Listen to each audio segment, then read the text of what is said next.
பார்த்த பெரியோர்களே, தாய்மார்களே, அன்பிற்கினிய சகோதர சகோதரிகளே, 200 ஆண்டுகள் பழமையாக இருக்கக்கூடிய நம்முடைய ஸ்ரீராமருக்கு, சீதா மாதா அம்மா அவர்களுக்கு கம்பீரமாக ஒரு கற்கோவிலை எழுப்பி வைகுண்டபுரத்தில் இருக்கக்கூடிய ஊர் பெருமக்கள் எல்லோரும் கூட ஸ்ரீராமருக்கும் சிறப்பு செய்து, உங்களுக்கும் சிறப்பு செய்து, இந்த ஊருக்கும் சிறப்பு செய்து ஒரு பிரம்மாண்டமான கும்பாபிஷேக விழாவை இன்று நடத்தி முடித்திருக்கின்றீர்கள்.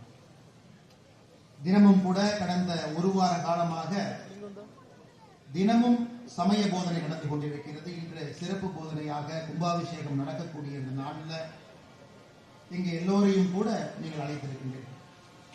முக்கியமாக என்னோடு இந்த நிகழ்வுக்கு வந்திருக்கக்கூடிய பாரதிய ஜனதா கட்சியினுடைய மாநில தலைவர், எங்களுடைய அன்புக்குரிய அண்ணன் நயினார் நாகேந்திரன் எம்எல்ஏ அவர்களே, வாழுகின்ற காந்தியாக இருந்து நம்மை வழிநடத்தி கொண்டிருக்கக்கூடிய ஐயா எம்ஆர் காந்தி எம்எல்ஏ அவர்களே, பாரதிய ஜனதா கட்சி இந்த பகுதியினுடைய மாவட்ட தலைவர் அண்ணன் ஆர்.டி. சுரேஷ் அவர்கள், அண்ணன் கே. கோபகுமார் அவர்களே, ஒருங்கிணைந்த கன்னியாகுமரி மாவட்டத்தினுடைய முன்னாள் மாவட்ட தலைவர் அண்ணன் தர்மராஜ் அவர்களே, இந்த ஊரினுடைய எல்லா பொதுமக்கள் அவர்கள் சார்பாக வைகுண்டபுரம் ஊர் கமிட்டியினுடைய தலைவராக இருக்கக்கூடிய அண்ணன் ஜெகன்ராஜ் அவர்களே, கௌரவ தலைவராக இருக்கக்கூடிய அண்ணன் சிதம்பர வடிவு அவர்களே, அண்ணன் நிசா சோமன்ஜி அவர்களே, எங்களுடைய மகளிரணி சார்பாக இங்கே வந்து அனைவரையும் ஒருங்கிணைத்து இந்த விழாவை சிறப்பித்துக் கொண்டிருக்கக்கூடிய அக்கா உமாரதி அவர்களே, பாரதிய ஜனதா கட்சியினுடைய மாநில செயலாளராக திருவிளக்கை ஏற்றி இங்கே அமர்ந்திருக்கக்கூடிய அக்கா மீனாட்சி நித்யா சுந்தர் அவர்களே, இந்த பகுதியை சார்ந்த பாரதிய ஜனதா கட்சியினுடைய அமைப்பு பொதுச் செயலாளர், எங்களை எல்லாம் வழிநடத்திக் கொண்டிருக்கக்கூடிய அண்ணன் கேசவ விநாயகன்ஜி அவர்களே, இந்த மேடையில் இருக்கக்கூடிய எல்லா அன்பு தலைவர்களே, பொதுமக்களே, மாணவ செல்வங்களே, பத்திரிகை நண்பர்களே, உங்களுக்கு என்னுடைய மாலை வணக்கத்தை தெரிவித்துக் கொள்கிறேன். இன்னைக்கு தமிழகத்துல மிகச் சிறப்பாக ஆன்மீக சொற்பொழிவாளர் யார் இருக்காங்கன்னு கேட்டீங்கன்னா நிறைய பேர் இருந்தாலும், கடந்த ஒரு மாத காலமாக எல்லோரையும் பின்னாடி தள்ளிட்டு முன்னாடி நயினார் நாகேந்திரன் வந்துட்டு இருக்கிறாங்க. அது எந்த மேடையாக இருந்தாலும் சரி, மதுரை முருகர் மாநாட்டில் பார்த்தோம், தொடர்ச்சியாக நானும் பார்த்துக் கொண்டிருக்கின்றேன். இத்தனை காலமாக அவருக்குள்ள அடங்கி இருந்த அந்த ஆன்மீக எழுச்சி, ஆன்மீக உணர்வு என்று பல மேடைகள்ல நான் பார்த்துக் கொண்டிருக்கின்றோம். நான் கேட்டேன்னா, என்ன இப்படி பேசிட்டு எதுவுமே பேசுறதுக்கு தயார்படுத்தலைன்னு சொல்றீங்க? நீங்க பள்ளிக்கூடத்துல படிச்சேன், பேசுவதற்கு இன்னைக்கு கன்னியாகுமரியில வாய்ப்பு கிடைத்திருக்கிறது, அதனால நான் பேசுகிறேன். அந்த அளவுக்கு உணர்வு பூர்வமாக ஸ்ரீராமனுக்கு எதற்காக ஒரு ஆலயம் வேண்டும் என்பதை பேசிவிட்டு அமர்ந்திருக்கின்றார். அருமை சொந்தங்களே, தமிழகத்துல எப்பொழுதும் நம்முடைய மாற்று சித்தாந்தத்தில் இருக்கக்கூடிய நண்பர்கள் கேட்கக்கூடிய கேள்வி, தமிழகத்திற்கும் ஸ்ரீராமனுக்கும் என்ன தொடர்பு அப்படின்னு நம்ம மாற்று சித்தாந்தத்தை தொடர்ந்து கேட்பாங்க. தமிழகத்துல மட்டும் நீங்க பாத்தீங்கன்னா 1000 ஆண்டுகளுக்கு மேல பழமையான ராமர் கோவில் நம்முடைய ஊர்ல இருக்குதுங்க. கந்தர்வ கோட்டையில ஸ்ரீ ராமச்சந்திர மூர்த்திக்கு ஒரு ஆலயம் இருக்கிறது, 1000 ஆண்டுகள் வரை பழமை. கண்டராதித்த சோழன் காலத்தில் கட்டப்பட்டது. அதே போல ஏரி காத்த ராமர் கோவில் மதுராந்தகம், அதுவும் கூட 1000 ஆண்டுகளை விட பழமையான ஒரு கோயில். ராமானுஜர் இந்த கோவில்ல தான் தன்னை வைணவத்திற்கு அர்ப்பணித்தார்.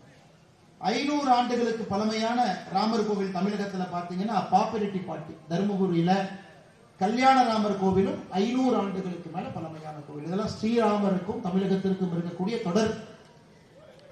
அதையெல்லாம் தாண்டி இங்கிருந்து தான் இலங்கைக்கு போனாங்க, அவரே சிவபெருமானை வழிபட்டாங்க.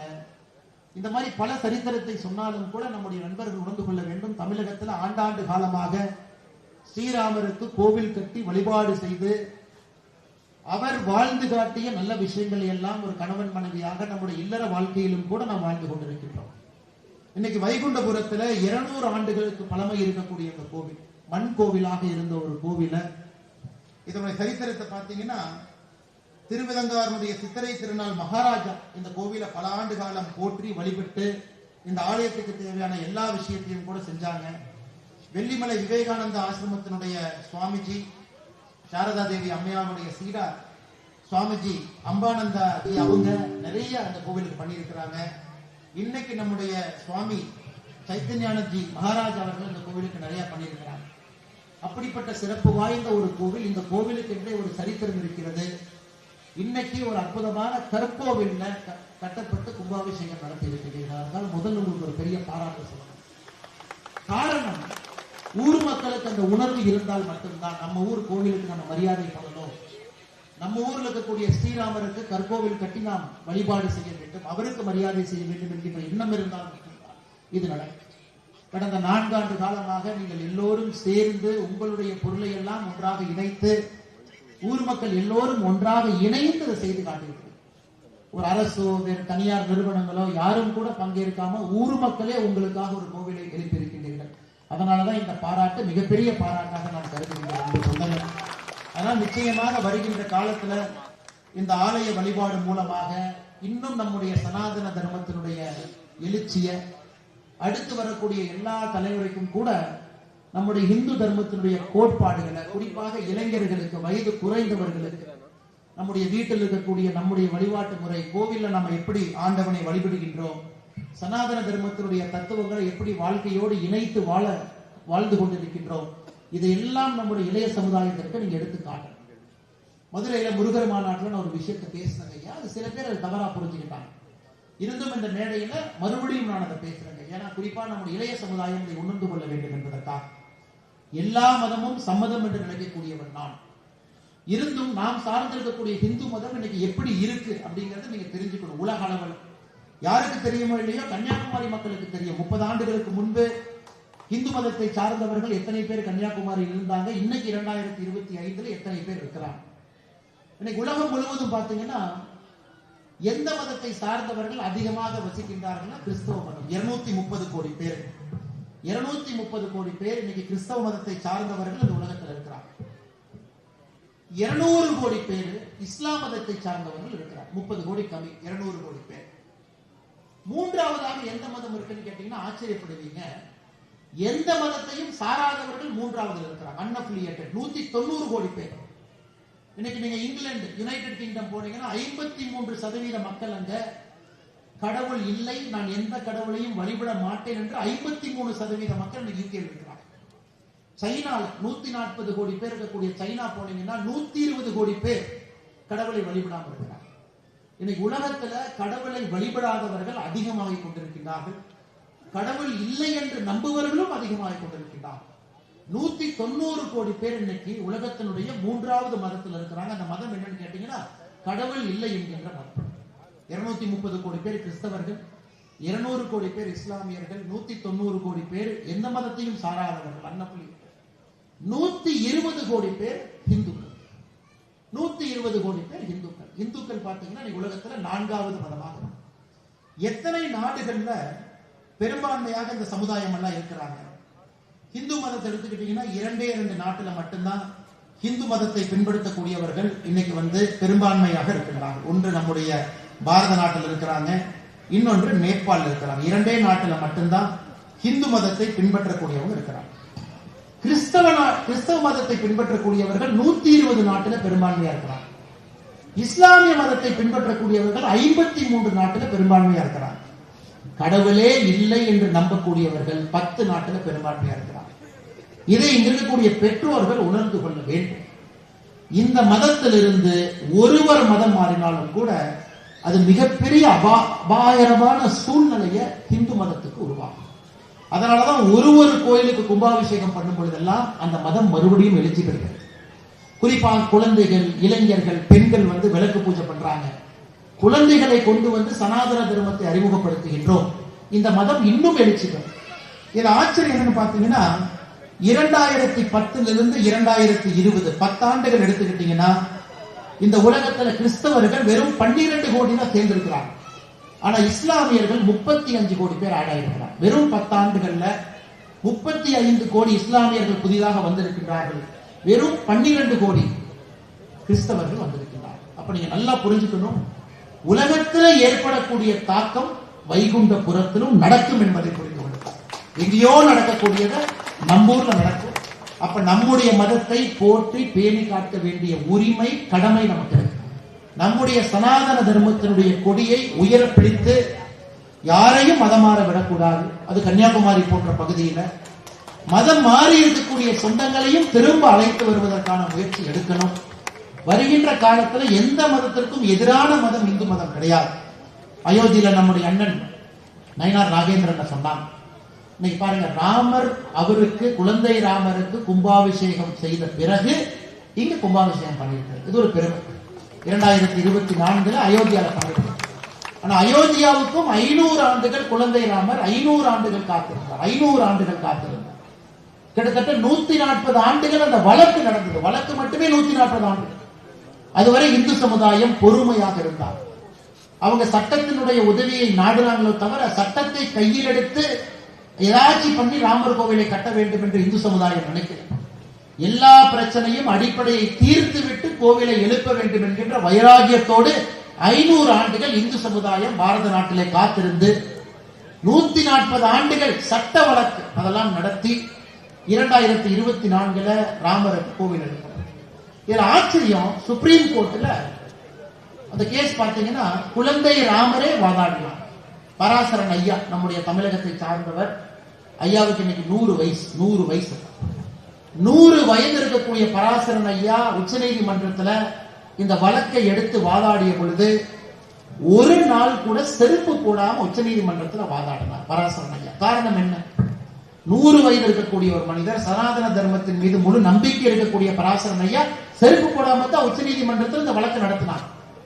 காரணம் என்னன்னா, இந்த கேஸே பாத்தீங்கன்னா லார்டு ராம் வெர்சஸ் இன்னொரு குரூப். இந்த கேஸே குழந்தை ராமர் தனக்காக வாதாடினார். ஆனா குழந்தை ராமர் உச்ச நீதிமன்றத்தில் அவருக்காக பராசரன் ஐயா வாதாடினார். அப்ப பராசரன் ஐயாவே குழந்தை ராமராக உச்ச நீதிமன்றத்தில் வாதாடின காரணத்திற்காக அவர் செருப்பு போடாம குழந்தை ராமராகவே உச்ச நீதிமன்றத்தில் பேசினார். அப்படிப்பட்ட ஒரு ஆழ்ந்த நம்பிக்கை இந்த மண்ணில், பாரத மண்ணில் இருக்கு. நாம் எதை செய்தாலும் கூட ஆண்டவனுடைய துணையோடு தான் செய்கின்றோம். எதை செய்தாலும் ஆண்டவன் பார்க்கின்றான் என்கின்ற பயத்தோடு நம்பிக்கையோடு தான் நம்ம செய்கிறோம். அப்படிப்பட்ட நாடு நம்முடைய நாடு. மிக பொறுமையாக இருந்து காரியத்தை சாதித்து இன்னைக்கு ராமருக்கு ஆலயம் எழுப்பிய பிறகு வைகுண்டபுரத்துல இந்த ஆலயத்தை நீங்கள் எழுப்பி இருப்பது உண்மையாலுமே பாராட்டக்கூடிய விஷயம். அதையெல்லாம் தாண்டி பெருமைப்படக்கூடிய விஷயம். அந்த சொன்ன இன்னொரு பக்கம், குறிப்பா நம்முடைய குழந்தைகளுக்கு எல்லாம் சயின்ஸ் தேவைப்படுது. இன்னைக்கு எதற்காக இங்கிலாந்துல 53% மக்கள் எந்த மதத்தையும் பின்பற்றவில்லை என்றால் அந்த மதத்தை எப்படி சொல்லிக் கொடுப்பது என்று பெரியவர்களுக்கு தெரியாம போயிட்டு இருக்கிறது.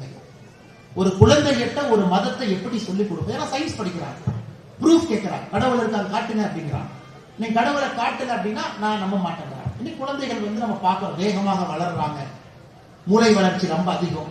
அந்த வயசுல நாம் இருந்ததை விட நம்மை விட 10 மடங்கு 20 மடங்கு இருக்கிறாங்க. அந்த குழந்தைக்கு அந்த குழந்தை எப்படி புரிந்து கொள்ள வேண்டுமோ அதை போல அந்த மதத்தை சொல்லிக் கொடுக்க வேண்டிய கட்டாயம் குறிப்பாக தாய்மார்களுக்கு, தந்தைமார்களுக்கு இருக்கு.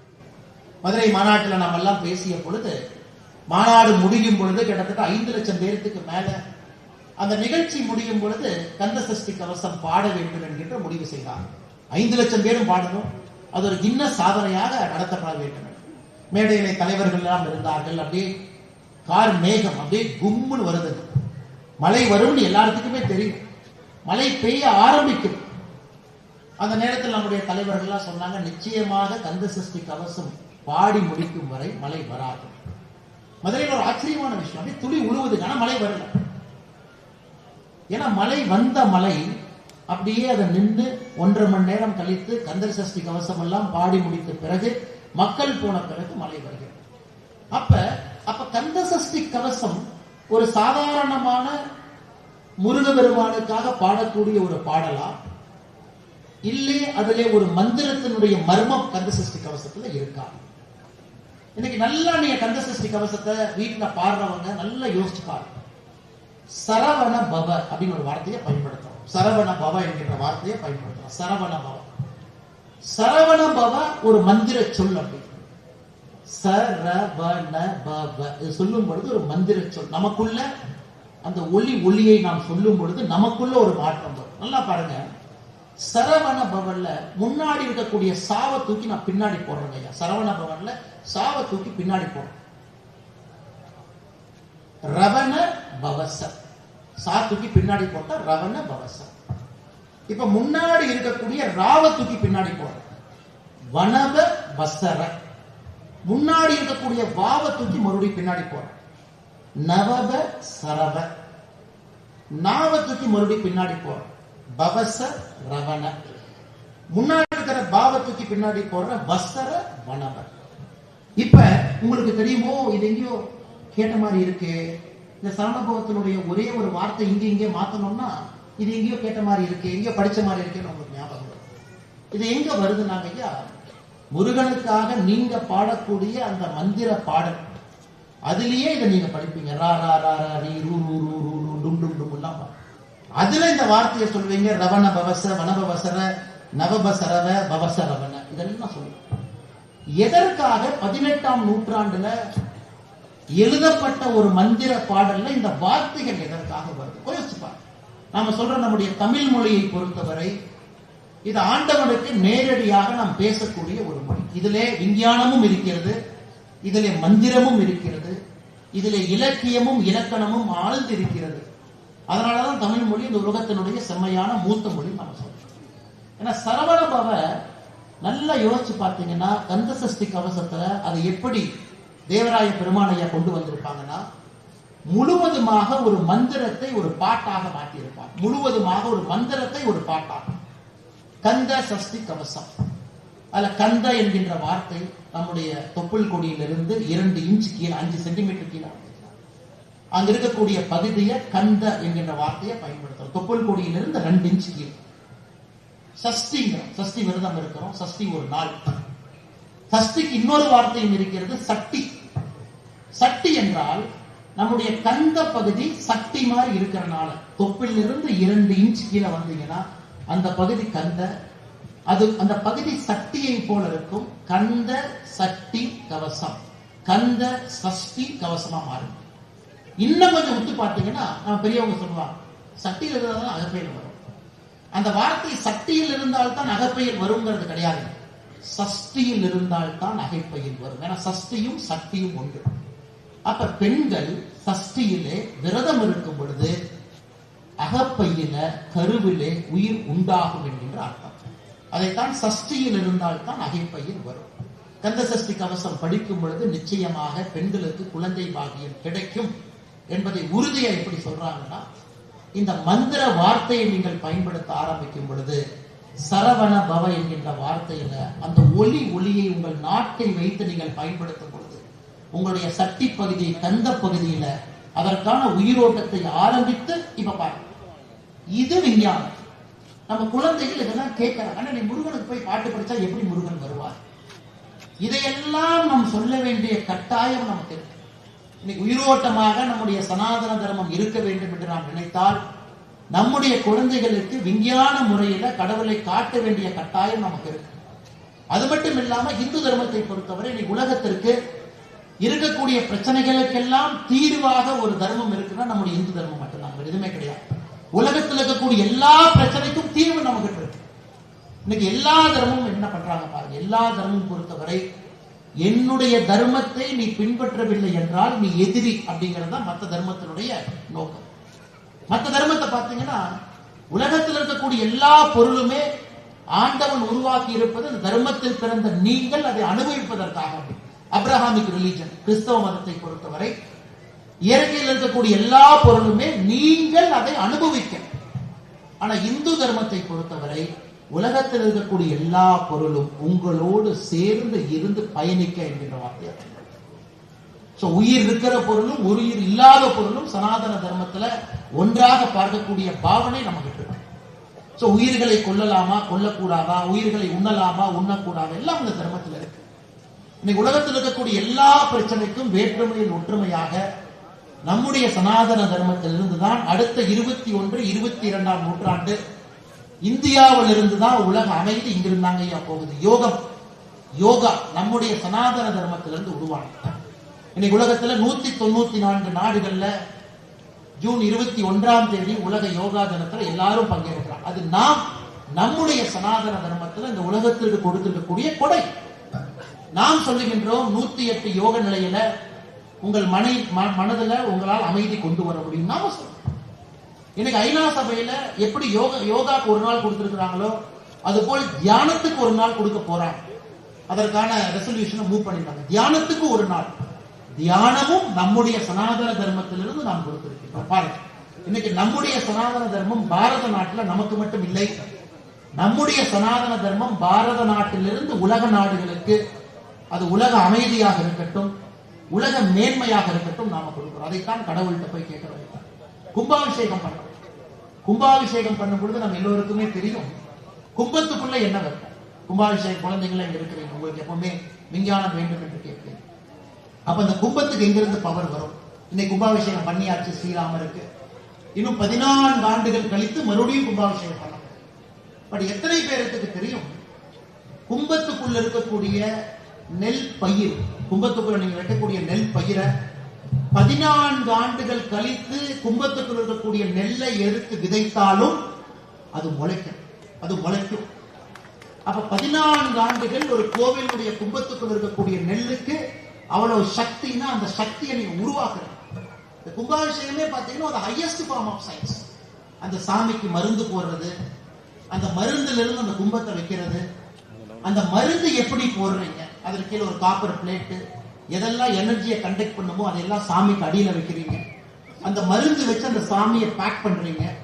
அதன் பிறகு கும்பத்துக்கும் சாமிக்கும் ஒரு சின்ன ஒரு நூல் மாதிரி போட்டு ஒரு கனெக்ஷன் ஏற்படுத்துறீங்க. கும்பத்துக்குள்ள நெல் வைக்கிறீங்க. கும்பத்துக்குள்ள எதற்கு நெல் வைக்கின்றோம் என்றால், அந்த நெல் உயிரோடு இருந்தால் மட்டும்தான் அந்த கோவில்ல சக்தி இருக்கிறது என்கின்ற அர்த்தம். அதனால அந்த கும்பாபிஷேகத்திற்கு முன்னாடி பாலாலயம் செய்யும் பொழுது அந்த கும்பத்தை எடுத்து பார்க்கும் பொழுது உள்ள இருக்கக்கூடிய நெல் அதை எடுத்து விதைச்சிங்கன்னா முளைக்கும். எந்த தர்மத்திலும் இல்லாத ஒரு சாதனை சனாதன தர்மத்தில் இருக்கு. ஏன்னா மந்திரத்தின் மூலமாக, மந்திரம்ங்கிறது வெறும் வாய் மட்டுமல்ல, சரவணபவன் வாயில சொல்றாங்க, அதன் மூலமாக ஒரு சத்தத்தை ஏற்படுத்துறீங்க. மணி அடிக்கிறீங்க, அதுல ஒரு சத்தத்தை ஏற்படுத்துறீங்க. தீபார்த்தனை காட்டுறீங்க, அதிலே ஒரு எனர்ஜி ஏற்படுத்துறீங்க. பூ வைக்கிறீங்க, அதிலே வாசனையில ஒரு எனர்ஜி ஏற்படுத்துறீங்க. கடவுளுக்கு, கடவுளுடைய 5 முக்கியமான சென்சஸுக்கும் 5 விதமான விஷயங்களை நீங்கள் கொடுத்து அந்த கடவுளை எப்பொழுதுமே வைப்ரேஷன் வச்சிருக்கு. அந்த கும்பமும் எனர்ஜைஸ்டா வைப்ரேஷனா இருக்கு. அப்ப எப்ப நீங்க கோயிலை போய் கடவுளை பார்த்தாலும் அங்க இருக்கக்கூடிய எனர்ஜியை நீங்க எடுக்கிறீங்க. நீங்க நல்ல மனசோடு வெளியே வர்ற. அதான் இந்த கும்பாபிஷேகத்தினுடைய மகத்துவம். சரியான நபர்கள் செய்யணும், சரியான முறையில செய்யணும். தேர்ந்த வல்லுநர்கள் மட்டும்தான் கும்பாபிஷேகத்தை கைவிடணும். இதெல்லாம் தாண்டி இன்னும் போனீங்கன்னா, ஒரு கோவில் கட்டுவதே ஒரு நெல்லை அடிப்படையாக வைத்து, ஒரு நெல் மணி. ஒரு ஊர்ல அந்த காலத்துல இப்பெல்லாம் இல்லைங்க, பெரியவங்க போய் எப்படி கோவில் கட்டுவீங்கன்னா, எங்கே கோவில் கட்டணுமோ அங்க வருவாங்க. கோவில் கட்டுறதுக்கு பக்கத்துல எங்க நெற்பயிர் இருக்கோ அங்க போவாங்க. அங்க இருக்கக்கூடிய நெல் எடுத்து, அந்த மணி எடுத்து சரியான ஒரு நெல்மணி எடுப்பாங்க. 8 நெல்மணியை ஒன்னா சேர்த்துனீங்கன்னா ஒரு யூனிட் ஆஃப் மெஷர்மெண்ட். இந்த கோவில் இருக்கக்கூடிய எல்லா அகலமும், கோவில் இருக்கக்கூடிய எல்லா மெஷர்மெண்ட்டும் 8 நெல்லை வச்சீங்கன்னா என்ன லென்த் வருமோ அதை ஆதாரமாக அடிப்படையாக வைத்துத்தான் ஒரு கோயிலை கட்ட முடியும்.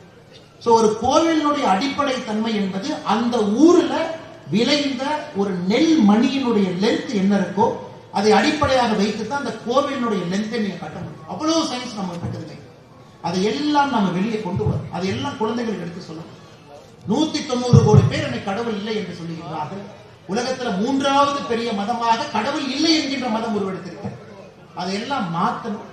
இந்து தர்மத்தை பொறுத்தவரை உலகத்தினுடைய பிரச்சனைக்கெல்லாம் தீர்வு நம்ம இருக்குதுங்க. ஆயுர்வேதம், நம்ம இருக்கக்கூடிய சித்தா, நம்ம இருக்கக்கூடிய மருந்து முறைகளாக இருக்கட்டும், வாழ்வியல் முறையாக இருக்கட்டும், வாழ்க்கை முறையாக இருக்கட்டும்.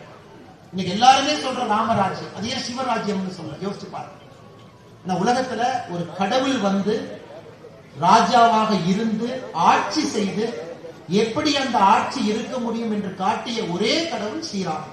அதனால ஸ்ரீராம ராஜ்யம்னு சொல்றோம். ராமன் மட்டும்தான் கடவுளாக இருந்து மனிதனாக இருந்து ஒரு ராஜ்யத்தை ஆண்டிருக்கிறார்.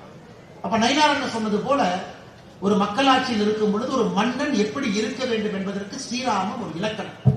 அநியாயம் நடந்த பொழுது எப்படி அதை கொடுத்துக் கொண்டார், சட்ட திட்டத்துக்கு எப்படி காப்பாற்றினாரு, அவருடைய சொந்த அப்பா அவருக்கு கொடுக்கின்றேன் என்று சொன்ன பதவியை கொடுக்காத பிறகு எப்படி நடந்து கொண்டார், தன்னுடைய அன்னை தன்னுடைய தம்பிக்கு அதை கொடுக்கும் பொழுது கூட எப்படி ஊர் மக்கள்லாம் பகல்ல போனார்னா அவரை வந்து ராமா காட்டுக்கு போகாதே என்று சொல்லிவிடுவார்கள் என்கின்ற ஒரே காரணத்திற்காக இரவுல அந்த ஊர்ல இருந்து காட்டுக்கு போறார். பகல்ல போனா ஸ்ரீராமருக்கு வந்து அவ்வளவு அந்த ஊர்ல எழுச்சி.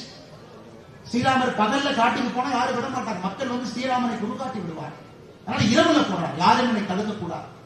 ஸ்ரீராமனுடைய வாழ்க்கையில ஒரு விஷயமும் ஒரு குழந்தை சொல்லிக் கொடுக்கிறார். ஒரு தம்பிகிட்ட எப்படி நடந்துக்கிட்டார், அப்பா அம்மா எப்படி நடந்துக்கிட்டார், ராஜாவாக எப்படி நடந்துக்கிட்டார், ஒரு எதிரியாக இருந்தாலும் கூட எப்படி சண்டை போட்டார், யுத்தத்தை எப்படி நடத்தினார், அவருக்கு இருக்கக்கூடிய சிஷ்யர்களை எப்படி நடத்தினார், எப்படி கோபப்பட்டார், எப்படி கோபப்படலாம். ஆனால் ஸ்ரீராமனுடைய வாழ்க்கையை பொறுத்தவரை அவ்வளவு குணாதிசயங்களை நம்முடைய குழந்தைக்கு சொல்லிக் கொடுத்து ஸ்ரீராமனை போல் இருக்க வேண்டும் என்பதற்காகத்தான் சனாதன தர்மத்துல கடவுளுடைய பெயரை நம்ம வைக்கிறோம். கல்யாண ராமன் கடவுளுடைய பெயரை வைக்கிறோம். அண்ணா சொன்னாங்க, ராமருடைய பெயரை வைக்கிறோம், முருகனுடைய பெயரை வைக்கிறோம். காரணம், அந்த ஆண்டவனுக்கு இருக்கக்கூடிய குணாதிசயங்கள் உங்களுக்கும் வர வேண்டும் என்பதற்காக அப்படி சொன்னாங்க. ஆனா இன்னைக்கு தமிழகத்துல அரசியல் பேசக்கூடாது அப்படின்னு இதுல போட்டிருக்கிறாங்க. ஆனா நான் உண்மையை சொன்னா அது அரசியல் கிடையாது. ஆனா தமிழகத்துல இன்னைக்கு நடக்கக்கூடிய ஆட்சி ஏதாவது ஒரு ஊருக்கு அளவுக்குனாச்சும் ஸ்ரீராம ராஜ்யமா இருக்கான்னு பாருங்க. கிடையாது. குடும்பத்திலே எப்படி ஸ்ரீராமன் இருந்தார் அப்படிங்கிறப்போ இன்னைக்கு ஆட்சியாளர்களுடைய குடும்பம் எப்படி அவர்களே ஆட்சியாக இருக்கிறாங்க ஒத்துப்பார். எங்கேயுமே எங்கேயோ ஒரு இடத்துல யாருக்காவது பிரச்சனை வந்தால் மன்னன் துடிப்பான். ஆனா இன்னைக்கு எங்கேயாவது மக்களுக்கு ஒரு பிரச்சனை வந்தால் ஆட்சியாளர்கள் துடிக்கின்றார்களான்னு பாருங்க. கிடையாது. ஆட்சியாளர்கள் மக்கள்கிட்ட எப்படி பேசணும், என்ன பேசினா கேட்பாங்க அப்படிங்கறத 100 மார்க் வாங்கிட்டாங்க. எலெக்ஷன் அப்ப என்ன பேசணும் அவங்களுக்கு தெரியும். ஓட்டு வாங்குறது என்ன பேசணும் நல்லா தெரியும். எலெக்ஷன் முடிஞ்சு முதல் வருஷம் என்ன பேசணும் அதுவும் தெரியும். ஒரு அரசியல்வாதிகளுடைய பேச்சை நல்லா பாருங்க. முதல் வருஷ பேச்சு வேற மாதிரி இருக்கும், கொஞ்சம் ஏளனமா இருக்கும். அதான் ஓட்டு போட்டீங்களா, அப்புறம் என்ன, 2வது வருஷம் அம்மா நல்லா இருக்கீங்களா, 3வது வருஷம் தாயி எங்க இருக்கிறீங்க, 4வது வருஷம் கொஞ்சம் காலை காட்டுங்க, 5வது வருஷம் காலில் விழுந்துடுறேன். ஒரு அரசியல்வாதியினுடைய 5 வருஷம் சைக்கிளை பார்த்தீங்கன்னா ஓட்டு வாங்கிய பிறகு முதல் வருடம் ஏளனமாக இருப்பாங்க. 3வது வருஷத்திலிருந்து அப்படியே உங்க பக்கத்துல வந்துருவாங்க. 5வது வருஷம் ஊர் விழா, திருவிழா, பெருவிழா எல்லாத்தையும் வந்து பங்கேற்பாங்க. நாம் சில நேரம் அரசியல்வாதிகள் எப்படி தெளிவாயிட்டாங்கன்னா எப்படி நயமாக பேசி நம்மளுடைய வாக்கை வாங்க முடியும் என்பதிலே தமிழகத்தில் சில அரசியல்வாதிகள் PhD பட்டம் பெற்றிருக்கிறார்கள். அவர்களால் அவர்களுக்கும் ஒரு பைசா பிரயோஜனம் இல்லை, மக்களுக்கும் ஒரு பைசா பிரயோஜனம் இல்லை, சமுதாயத்துக்கும் ஒரு பைசா பிரயோஜனம். அதை சிந்தித்து வாக்களிக்கும். ஓட்டு போடும் பொழுது சிந்தித்து வாக்களிக்கும். எந்த கட்சி, எப்படிப்பட்ட தலைவர், என்ன மாற்றத்தை கொடுக்க போறாங்க. நமக்கு இல்லை ஐயா, ஓட்டு போடுறது நமக்காக இல்லைங்க ஐயா, குழந்தைகளுக்காக. உங்களுக்கான ஓட்டை உங்க அப்பா போட்டாங்க. உங்களுடைய தந்தையும் தாயும் நீங்கள் எப்படி ஒரு மாநிலத்திலே வாழ வேண்டும் என்பதை அவங்க ஓட்டு போட்டாங்க. இன்னைக்கு நீங்க ஓட்டு போறது உங்களுக்காக கிடையாது. இன்னைக்கு நீங்கள் வாக்களிப்பது உங்களுடைய குழந்தைகளுக்காக. உங்களுடைய குழந்தைகள் எப்படிப்பட்ட ஒரு மாநிலத்திலே வாழ வேண்டும் என்பதை தீர்மானிப்பதற்காகத்தான் நீங்க ஓட்டு போறோம். எந்த மாற்றமும் 5 வருஷத்துக்கு நடக்காது. ஆனால் நீங்க இன்னைக்கு சனாதன தர்மத்தை பேணி காக்க வேண்டும் என்று நினைத்தால் வாக்களிக்கக்கூடிய ஒரு சனாதன தர்மத்தை பின்பற்றக்கூடிய நீங்களும் ஒரு முறை சிந்திக்கணும். யார் இந்த சனாதன தர்மத்தை முன்னாடி எடுத்துட்டு போவாங்க? இன்னைக்கு தமிழகத்தினுடைய முதலமைச்சரே கேட்கிறாங்க. சமீபத்துல பாருங்க, திருப்பத்தூர்ல கேட்கிறாங்க. இன்னைக்கு வந்து கடவுளுடைய பெயரை தவறாக பயன்படுத்தி ஒரு அரசியல் கட்சி அரசியல் பண்றாங்க. விநாயகர் சிலையை உடைத்தது நாமா? விநாயகர் சிலையை உடைத்தது யார்? விநாயகருக்கு செருப்பு மாலை போட்டது யார்? நாமா இல்ல முதலமைச்சர் அவர்கள் சார்ந்திருக்கக்கூடிய கட்சியா, இயக்கமா, சித்தாந்தமா? ராமர் பாலத்துக்கு சேதாரம் ஏற்படுத்த கூடாது என்று சொன்ன பொழுது என்ன ராமன் என்ன இன்ஜினியரா அப்படின்னு கேட்டது நாமா, அவருடைய கட்சியா, அவர் சார்ந்திருக்கக்கூடிய சித்தாந்தமா? கந்த சஷ்டி கவசத்தை இழிவுபடுத்திய பொழுது கை கட்டி வேடிக்கை பார்த்தது நாமா, முதலமைச்சருடைய கட்சியா, அவர் சார்ந்த சித்தாந்தமா? சனாதன தர்மத்தை ஒழிக்க வேண்டும் என்கின்ற மாநாட்டில் நம்முடைய கட்சியை சார்ந்தவர்கள் மேல ஏறினாங்களா, முதலமைச்சருடைய பையன் மேல ஏறினாங்க. சனாதன தர்மமும் HIV-யும் ஒன்று நாம சொன்னோமா, முதலமைச்சருடைய கட்சியை சார்ந்து அவரு பையன் சொன்னாங்க. எப்படி டெங்கு கொசுவை ஒழிப்போமோ அதே போல சனாதன தர்மத்தை ஒழிக்க வேண்டும் என்று சொன்னது நாமா இல்ல முதலமைச்சரும் அவருடைய கட்சியை சார்ந்த அவருடைய பையனும்? அன்பு சொந்தங்களே, இது எல்லாம் நம்ம யோசிக்கணும். இதெல்லாம் ரொம்ப ரொம்ப முக்கியம். அரசியல் பேசக்கூடாது என்று இருந்தாலும் கூட சில இடத்திலே உண்மையை பேச வேண்டிய கட்டாயம் நமக்கு இருக்கு. ஆனால் நம்முடைய அன்பு சொந்தங்கள் இந்த சனாதன தர்மம் உலக அளவில் எப்படி இருக்கும் தெரியும். உலக அளவில் நம்ம 120 கோடி தான் 4வது இடத்துல தான் இருக்கிறோம். 4வது இடத்துல தான் இருக்கிறோம். இஸ்லாமிய மதம் என்று அதே வேகத்தில் அவங்க போனாங்கன்னா மிக வேகமாக இந்த உலகத்தை பொறுத்தவரை அதிகமாக இஸ்லாமியர் வாழ்கின்ற உலகமாக இது மாறத்தான் போகுது. அப்ப நீங்க இன்னும் ஜாக்கிரதையாக எச்சரிக்கையாக இருக்கணும். இன்னைக்கே பாருங்க, ஈரான்ல நியூக்ளியர் ரியாக்டர் யாரு கொண்டு போடுறா? அமெரிக்காக்காரன் கொண்டு போறான். இஸ்ரேல் குண்டு போடும். அது யூதர்கள், கிறிஸ்தவர்கள், இஸ்லாமியர்கள் இருக்கக்கூடிய சண்டையாக அது மாறிக்கொண்டிருக்கிறது. அது மனிதர்களுக்கும் நாட்டுக்கும் இருக்கக்கூடிய சண்டையாக இல்லை. எதற்காக ஆபரேஷன் சிந்தூர்ல பாரத பிரதமர் நரேந்திர மோடி அவர்களை பாராட்டுகின்றோம்? எதற்காக இல்லை? அவன் நம்ம மக்கள் அடிச்சா நாம போய் அடிச்சோம், அது இல்லை. நம்முடைய மக்களை பெஹல்காம்ல ஏப்ரல் 22 மதத்தின் அடிப்படையிலே கொண்டார்கள். மதத்தின் அடிப்படை 26 பேருக்கு தனியா பிரிச்சு, என்ன மதம்? இந்து மதமா? இந்த பக்கம் வந்து நெல். 26 பேர் இந்து மதத்தை சார்ந்தவன் என்கின்ற ஒரே காரணத்திற்காக கொண்டிருக்கின்றார்கள் என்றால் பிரச்சனையை ஆரம்பிப்பவர்கள் நாமா, அவர்களா, தீவிரவாதிகளா? அதற்கு பதிலுக்கு பதில் பாரதம் தாக்குகின்றது. ஆபரேஷன் சிந்தூர் நடத்தி பாகிஸ்தானுக்கு ஒரு பதிலடி கொடுக்கும். இதெல்லாம் நம்ம விட்டு பார்க்கணும். அதனால் சனாதன தர்மம், இந்து மதத்தை சார்ந்தவர்கள் உங்களுக்கு ஒரு பெரிய பொறுப்பு இருக்கு. குழந்தைகளுக்கு நம்முடைய தர்மத்தை முழுமையாக சொல்லிக் கொடுக்கணும். வீட்டுல கட்டாயமாக கம்பராமாயணத்தை நம்முடைய குழந்தைகளுக்கு சொல்லிக் கொடுக்கணும். சஷ்டி அன்னைக்கு கண்டிப்பா கந்த சஷ்டி கவசத்தை படிக்க வைக்கணும், பாட வைக்கணும். கண்டிப்பாக நம்முடைய குழந்தைகளுக்கு மகாபாரதத்தை சொல்லிக் கொடுக்கணும். ஒரு குழந்தை இதெல்லாம் இன்னைக்கு பார்த்தீங்கன்னா 8ஆம் கிளாஸ்ல நீட் கோச்சிங், 8ஆம் கிளாஸ்ல ஐஐடி கோச்சிங், 6ஆம் கிளாஸ்ல சிவில் சர்வீஸ் கோச்சிங். நான் கேட்டேன், 6ஆம் கிளாஸ் போய் பிள்ளைக்கு சிவில் சர்வீஸ் எழுத தெரியுமா? 6ஆம் கிளாஸ்ல ஐஏஎஸ் கோச்சிங் ஆரம்பிக்கிறீங்க. இதையெல்லாம் சொல்லிக் கொடுத்ததுக்கு அப்புறம் அந்த குழந்தை என்ன பண்றாங்க? எவ்வளவு படித்தாலும் தந்தை தாயை சரியாக பராமரிப்பது கிடையாது. தன்னுடைய மதத்தை அந்த குழந்தை காப்பாற்றுவதில்லை. அதனால் இது சமய மாநாடு என்கின்ற காரணத்தினால, அதுவும் கன்னியாகுமரி என்கின்ற இந்த அற்புதமான மண்ணில் வியர்வையை, ரத்தத்தை கொடுத்து சனாதன தர்மத்தை காப்பாற்றியவர்கள் இந்த மண்ணில் இருக்கிறாங்க. மதமாற்றம் என்கின்ற தேசிய அபாயத்தை முழுமையாக உணர்ந்தவர்கள் இந்த மண்ணில் இருக்கிறார்கள். லவ் ஜிஹாத் என்கின்ற வார்த்தைக்குரிய முழு பொருளை உணர்ந்தவர்கள் இந்த கன்னியாகுமரி மண்ணில் இருக்கிறார்கள். அதனால்தான் நீங்கள் இன்னும் உன்னிப்பாக கவனமாக இருக்கணும். எந்த மதமும் நமக்கு போட்டியாளர் கிடையாது. அவரவர் மதம் அவரவருக்கு, அவரவர் மதம் அவங்களுக்கு பெருசு, நமக்கு இந்து மதம் பெருசு. நாம் எந்த மதத்தையும் ஏளனம் படுத்த போவது கிடையாது, எந்த மதத்தையும் சிறுமைப்படுத்த போவது கிடையாது. எல்லா மதத்தையும் கௌரவமா தான் பார்க்கணும். ஆனா அப்படி பேசும் பொழுது இந்து மதத்தை கோட்டை விட்டு விடக்கூடாது. எல்லா மதமும் சம்பந்தம், எல்லா மதத்தையும் பெருமையா பார்க்கணும். எந்த மதத்தையும் நாம் சிறுமைப்படுத்த போவது கிடையாது. அப்படி இருந்தும் இந்து மதத்தை நீங்கள் கோட்டை விட்டு விடக் கூடாது என்கின்ற ஆதங்கத்தில் உங்களிடம் சில கருத்துக்களை வைப்பதற்கு இன்று ஒரு பெரிய வாய்ப்பு இந்த கன்னியாகுமரியில் கிடைத்திருக்கிற அன்பு சொந்தங்களே. அதனால் நான் இன்னொன்னு சொன்னங்க ஐயா, குழந்தைகள்லாம் பள்ளிக்கூடத்துக்கு போகும் பொழுது திருநூறு அணிந்து கொண்டு போகணும், ருத்ராட்ச கோட்டை கொண்டு போகணும். தமிழகத்தினுடைய கல்வித்துறை அமைச்சர் அன்பில் மகேஷ் பொய்யாமொழி சொன்னாரு, இந்த அண்ணாமலையினுடைய வாதம் பாருங்க, சிறுபிள்ளைத்தனமா பேசுறாரு. அதனாலதான் கர்ம வீரர் காமராஜர் ஐயா யூனிஃபார்ம் கொண்டு வந்தார். ஐயா குடும்பத்துல என்னுடைய மனைவியினுடைய தாத்தா கிருஷ்ணசாமி ஐயா அரசு பள்ளியில 1960-70 காலகட்டத்தில் டீச்சரா இருக்கார். முதலாக யூனிஃபார்ம் சிஸ்டத்தை கொங்கு பகுதியில கொண்டு வந்தவர் அவர், தமிழகம் முழுவதும் வருவதற்கு முன்பு. எதற்குனா, ஒரு பள்ளிக்கூடத்துல மில்லு ஓனர் வந்து மேலையும் மில்ல வேலை பார்க்கிற தொழிலாளர்கள் கீழே உட்கார்ந்து இருக்கிறாங்க. அவங்க சாக்குப்பையில் உட்கார்ந்து இருக்கிறாங்க, இவங்க மரபெஞ்சில் உட்கார்ந்து இருக்கிறாங்க. அவங்க காதுல வைர கடுக்கன் போட்டிருக்கிறாங்க. இந்த குழந்தைகள் எதுவுமே இல்லாம கீழே இருக்கிறாங்க என்பதை உடைப்பதற்காகத்தான் சீருடை கொண்டு வரப்பட்டது. சீருடை என்பது மத அடையாளங்களை மறைப்பதற்காக கொண்டு வரப்படவில்லை. சீருடை என்பது நம்முடைய சமுதாயத்துல ஜாதி, ஏற்றத்தாழ்வு, பணக்காரன், ஏழை என்பதை உடைப்பதற்காகத்தான் பள்ளிக்கு சீருடை கொண்டு வரும். ஒரு பள்ளிக்கூடத்திற்கே நான் திருநூறினுடைய குழந்தையை வச்சுட்டு போகாது நம்ம நினைச்சோம்னா என்ன சனாதன தர்மத்தை நாம் காப்பாற்றுகின்றோம்? எந்த இந்து மத தர்மத்தில் நாம் வாழ்கின்றோம்? ஒரு பெண் குழந்தை பொட்டு வச்சுக்கிட்டு பள்ளிக்கூடத்துக்கு போக முடியலன்னா எப்படி அந்த பெண் குழந்தை சனாதன தர்மத்தை காப்பாற்று? பள்ளிக்கூடத்துக்கு போகும்போது பொட்டு அழி, பள்ளிக்கூடத்துக்கு வெளியே வந்ததுக்கு அப்புறம் பொட்டை வீங்கினா நமக்கும் அண்ணன் திருமாவளவர்களுக்கும் என்ன வித்தியாசம் சொல்லுங்க?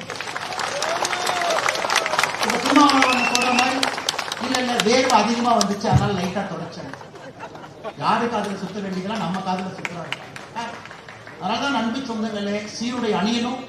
அனைத்து மனிதர்களும் சமம் என்று நினைப்பவன் நான், நீங்க, நயினார் அண்ணன் இருக்கிற எல்லோரும் எந்த ஜாதிகளும் கிடையாது, எல்லா ஜாதிகளும் சமம் என்று நினைப்பவர்கள் நாம். ஆனால் நம்முடைய மத அடையாளத்தை நாம் இடுவதிலே எந்தவித தவறும் இல்லை என்பதை தமிழக அரசு உணர்ந்து, ஒரு குழந்தைய ருத்ராட்ச கொட்டை போடாத, திருநூறு வைக்காத, குங்குமம் வைக்காத பள்ளிக்கூடத்தில் அந்த குழந்தைக்கு சொல்லிக் கொடுத்தா அது செக்குலரிசம் இல்லைங்க.